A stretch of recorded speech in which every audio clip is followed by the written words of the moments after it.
안녕하세요. 윤입입니다. 이번 영상은 굉장히 짧죠?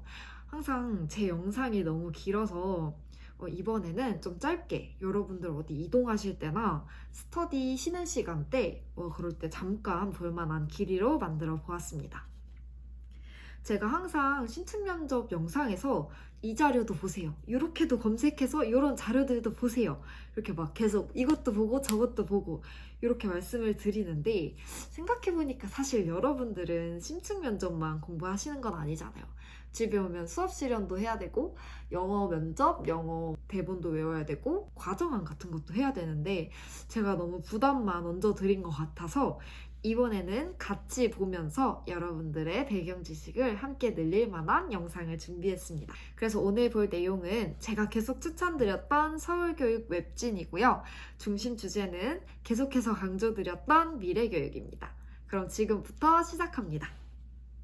우선 첫 번째 주제이자 게시글은 생태교육이고요. 제목은 쉽고 재미있는 지구돌봄 책입니다. 이제 구체적으로 이 책을 어떻게 활용할지에 대한 그런 추천하는 글이에요.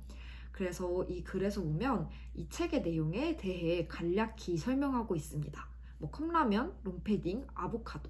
그래서 이런 것들, 이 책을 직접 읽지 않으셔도 이런 정보만 있으면 이 책을 활용해서 어떤 수업을 하겠다 이런 말을 할 수 있거든요. 예를 들면 저는 이 책을 활용하겠습니다. 이 책 안에서는 컵라면, 롱패딩, 아보카도와 같이 학생의 생활에 밀접한 요소를 다루기에 학생의 흥미를 이끌 수 있습니다. 이뿐만 아니라 이런 요소들을 활용하여 실천 방안들을 배우고 난다면 삶과 삶이 연결되는 수업을 이끌어 나갈 수 있습니다. 혹은 생태 시민으로서 성장하는 것을 도울 수 있습니다. 이런 표현들을 활용할 수 있겠죠.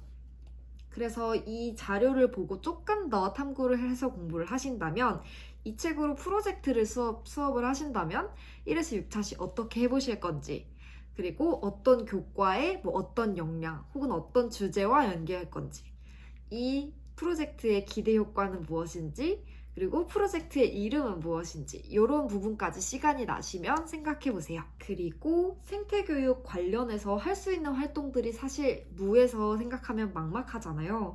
그래서 참고할 만한 활동들을 모아놓은 이 웹진 기사도 추천합니다.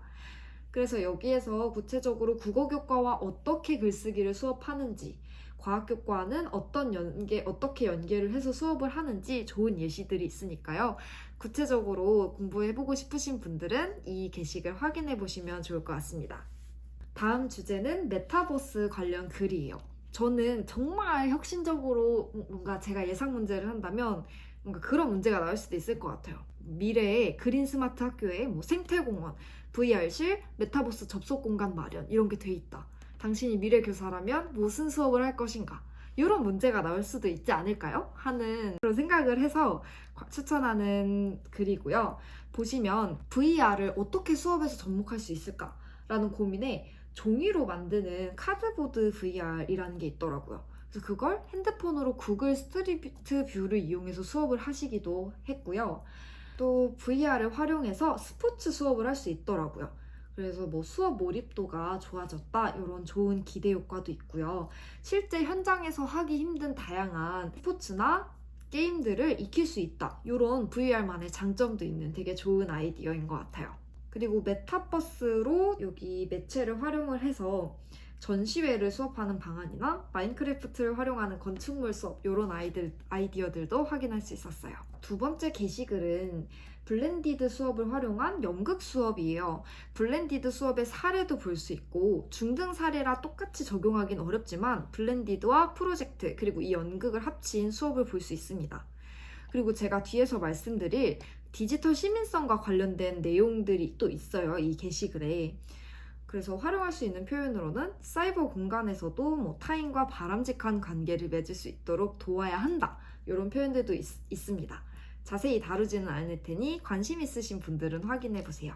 그래서 다양한 게시글을 보다 보면 요즘 미디어 리터러시, 디지털 미디어 소통 역량, 디지털 공동체 이런 키워드들이 중요해지고 있어요. 다르게 말하면 디지털 공동체를 실현하는데 교육의 역할이 중요해지고 있다는 거죠. 그래서 같이 교육부 문서를 보면서 같이 활용할 수 있는 표현들도 보고 어떤 방안들이 있는지도 볼게요. 그래서 이런 표현들 보면 이런 말들도 활용할 수 있죠. 학생들의 소통과 협업은 이제 현실에서뿐만 아니라 가상, 디지털 공간에서도 요구됩니다. 연결 중심의 지능정보 사회에서는 이러한 것들이 증대되고 있기 때문입니다. 따라서 교사는 디지털 소통 역량의 중요성을 인식하고 이 역량을 키워주기 위해 노력해야 합니다. 이런 표현들도 활용할 수 있죠. 그리고 학생들이 미디어 소비자일 뿐만 아니라 직접 동영상을 제작하고 참여하는 능동적 생산자로 변화하는 추세가 보입니다. 이런 표현들도 좋고요. 같은 배경 지식으로 초중등 진로교육 현황 조사에서 크리에이터라는 직업이 3위를 차지하고 있습니다. 이를 통해 학생들이 능동적 생산자로서의 역량이 중요해지고 있음을 알 수 있습니다. 이런 표현들도 할 수 있습니다. 디지털 위험이 증대하고 있다. 그럼 과연 어떤 위험이 증대하고 있는지에 대해서도 이 자료에서 파악을 할 수 있습니다. 이 자료에서 가장 좋았던 건 그래서 이 디지털 시민성, 디지털 소통 역량과 관련해서 어떤 수업을 할 수 있는지에 대한 예시들이 많이 나와 있어요. 그래서 국어나 정보와 관련해서 이런 수업을 할 수 있다라는 예가 있고요. 뿐만 아니라 팩트체크 시민교육, 알고리즘 원리 이해교육, 미디어 텍스트 비평교육, 그리고 제가 가장 중요하게 생각하는 요소는 비대면 사회의 디지털 윤리교육 강화입니다. 그래서 여기 부분에서 또 같이 활용할 수 있는 표현으로는 아이들은 머지않은 미래에 현실 속 사회뿐만 아니라 디지털 사회를 살아가게 될 것입니다. 따라서 학교는 학생의 디지털 시민성을 길러주어 학생들이 미래를 살아갈 힘을 키워주어야만 합니다. 그래서 관련해서 또 윤리교육에서 할 수 있는 요소들이 사이버 언어폭력, 초상권, 저작권 교육, 개인정보 보호 교육, 사이버 언어폭력 예방 교육, 디지털 성범죄 예방 교육 이런 것들이 있고 또 이뿐만 아니라 디지털 상황에서 협력하고 소통하는 수업을 방안으로 활용할 수도 있겠죠. 마지막으로 제가 나눔해드렸던 자료에도 있던 AI 관련해서 보겠습니다. 이 게시글에서 좋았던 건 인공지능과 교육의 3가지 범주에 대해서 다루고 있더라고요. 그래서 인공지능에 대한 여러분의 인식을 좀 넓혀줄 수 있을 것 같아요. 인공지능과 교육의 3가지 범주가 있는데 첫 번째는 인공지능을 통한 학습, 두 번째는 인공지능에 대한 학습, 세 번째는 인공지능에 대한 대비 이렇게 있다고 합니다. 그래서 각각의 무엇을 말을 하는지 읽어보시면 알 수 있고 관련해서 나는 어떤 수업을 할지에 대해서도 생각해 보시면 좋을 것 같아요.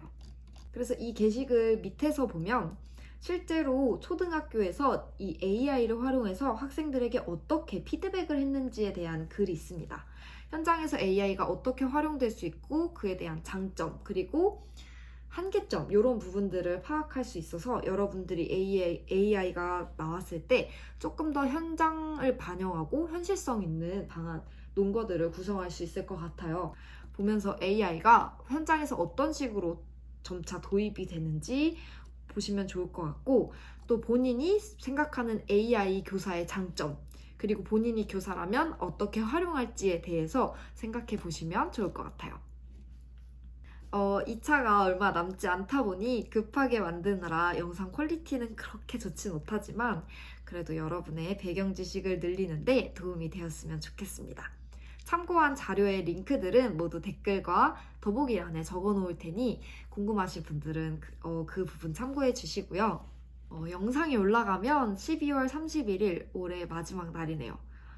2월 달부터 12월까지 1년 동안 여러분과 함께 임용시험과 관련해서 소통하고 또 그리고 도움을 드릴 수 있어서 너무나 뿌듯하고 행복한 한 해였습니다.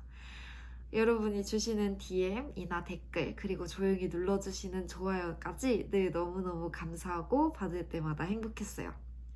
여러분들 2021 행복하게 마무리하시고 2022에 건강과 행복과 사랑만이 가득하시길 바랍니다.